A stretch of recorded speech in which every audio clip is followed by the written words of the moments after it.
Assalamualaikum warahmatullahi wabarakatuh. Terima kasih sudah mendengarkan di channel kami, dan jangan lupa dukung terus channel kami untuk mengeluarkan beberapa video-video menarik yang patut didengar. Topik kali ini adalah kita akan membahas sedikit tentang perceraian ya. Perceraian bukanlah keputusan. Nah, bagi Anda yang memiliki masalah ya, mungkin ini menurut Anda ini masalah terbesar. Masalah ini jarang dibahas oleh orang-orang ya. Jadi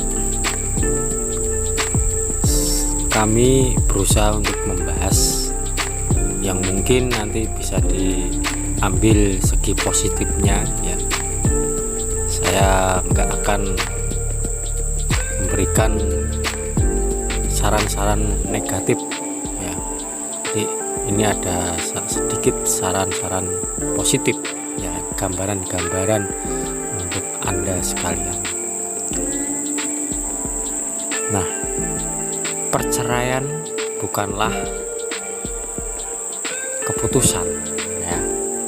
Jadi saat Anda ya, untuk masa-masa yang tersulit pada hidup Anda, jadi terkadang kita nggak berpikir ya, penanaman dari pikiran kita biasanya kalau sudah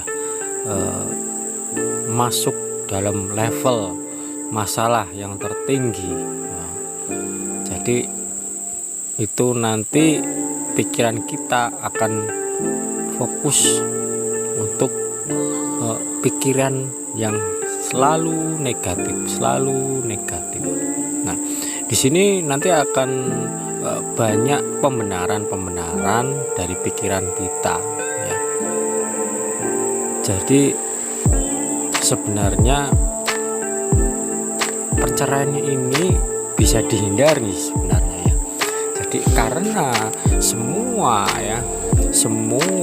pikiran ya, masalah menuju ke pikiran Anda, jadi susah ya. Pikiran ini sudah terpenuhi untuk sebuah aura negatif yang timbul ya.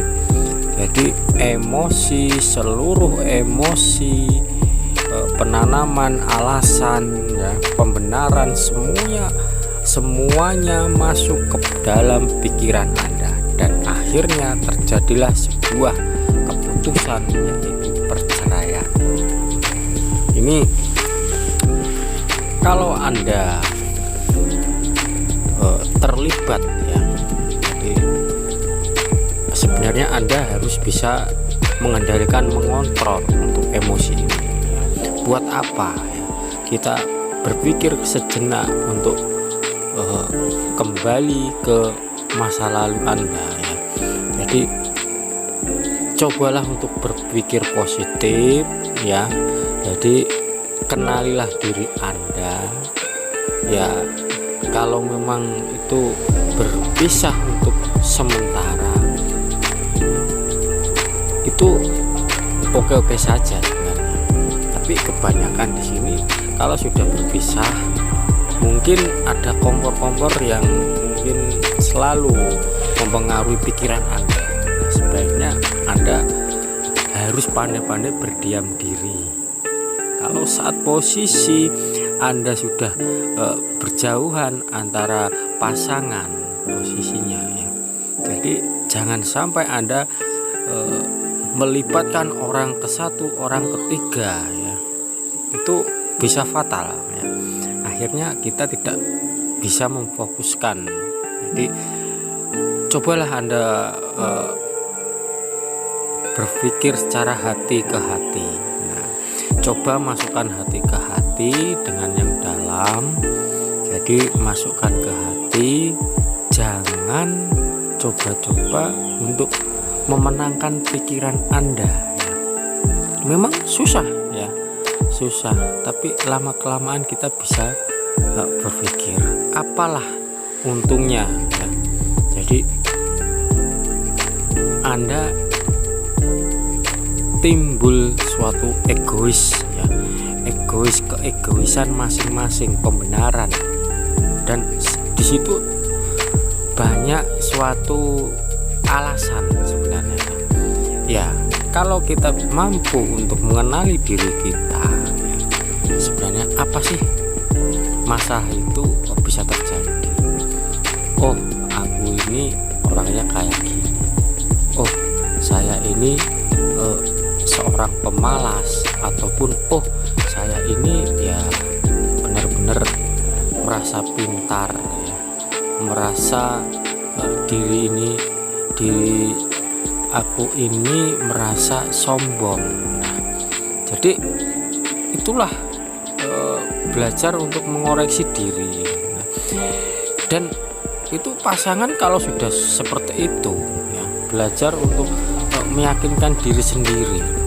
Nah, ya di sini banyak yang terjadi ya, ketika kita terjadi sebuah pisah ranjang ya, bahasa trennya kayak gitu ya. Jadi kita menghubungkan antara manusia satu dan manusia lainnya. Jadi kita mencari pendapat orang lain ya, sebaik apapun orang lain itu tidak bisa dibenarkan ya. Pendapat orang lain biasanya bisa juga mendukung dan bisa juga menghancurkan diri Anda sebenarnya ya, karena yang tahu masalah ini adalah Anda berdua sebenarnya ya. Jadi nggak ada kaitannya orang lain sebenarnya.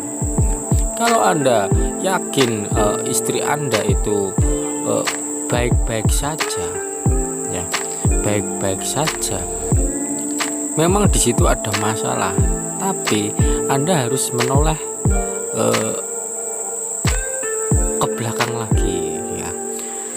Jadi berbicara untuk hati ke hati, jangan pola pikiran Anda. Jadi hati ke hati, pikirkan yang baik-baik saja. Pada waktu kita bahagia bersama mereka, dan pada waktu kita berbahagia untuk bersanding kepada kekasih kita ya, istri kita ataupun suami kita, kita bisa menuangkan seluruh perasaan di situ. Dan ketika kita bahagia untuk keluarga besar mereka, nah jadi kita ingatkan yang baik-baik saja, jangan cari kelemahan mereka, jangan cari kejelekan mereka ya.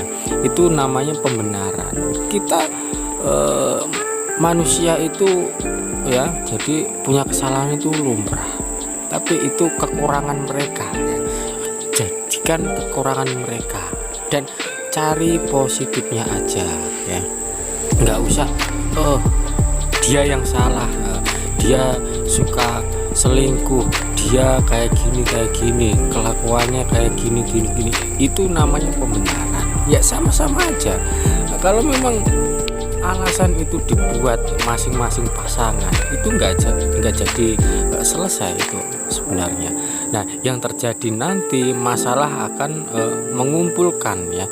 Jadi istilahnya kita mengumpulkan aura negatif ya. Jadi terjadilah suatu keputusan, yaitu perceraian. Nah, itu jangan sampai terjadi. Itu biasanya kebanyakan kayak gitu. Jadi orang satu dan orang kedua, ketiga itu sangat berpengaruh sekali. Walaupun kiai sekalipun, kalau sudah memberi saran ataupun masukan, itu bisa terjadi Anda terlibat perceraian. Nah, yang bisa meyakinkan diri Anda dan meyakinkan bahwa Anda mampu untuk mengatasi masalah Anda adalah diri Anda sendiri, bukan orang lain. Jadi percuma Anda untuk melakukan memilih orang untuk membuat saran atau yang gimana.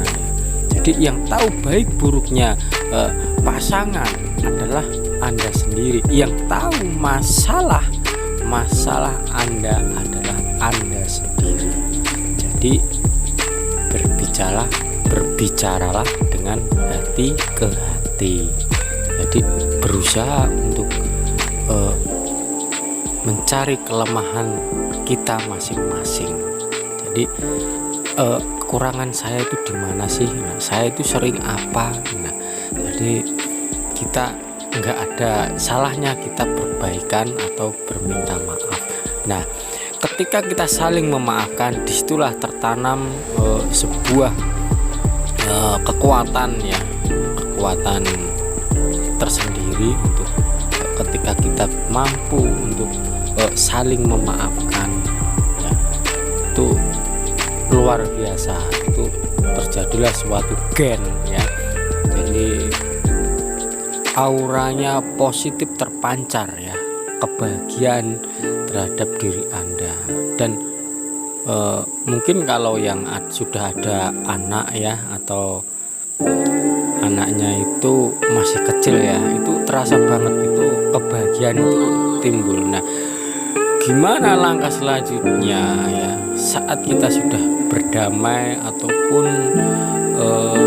istilahnya keren rujuk lah, ya. Nah, posisi seperti itu Anda berusaha untuk mengoreksi diri lagi, menggali lebih dalam. Nah, inilah kekurangan saya, Dek atau Mas atau Bapak. Kekurangan saya minta maaf yang sebesar-besarnya dari hati yang dalam.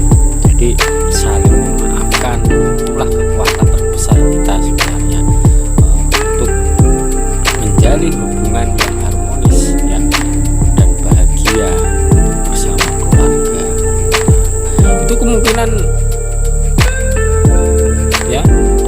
itu perceraian itu tidak akan terjadi karena pikiran negatif sudah masuk ke dalam pikiran yang positif, ya.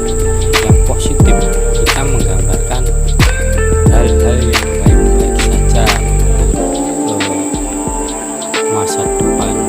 Masa gara-gara masalah kecil bisa menjadi besar, gara-gara masalah sepele bisa berlarut-larut, itu malah bisa tertanam untuk yang aura negatif.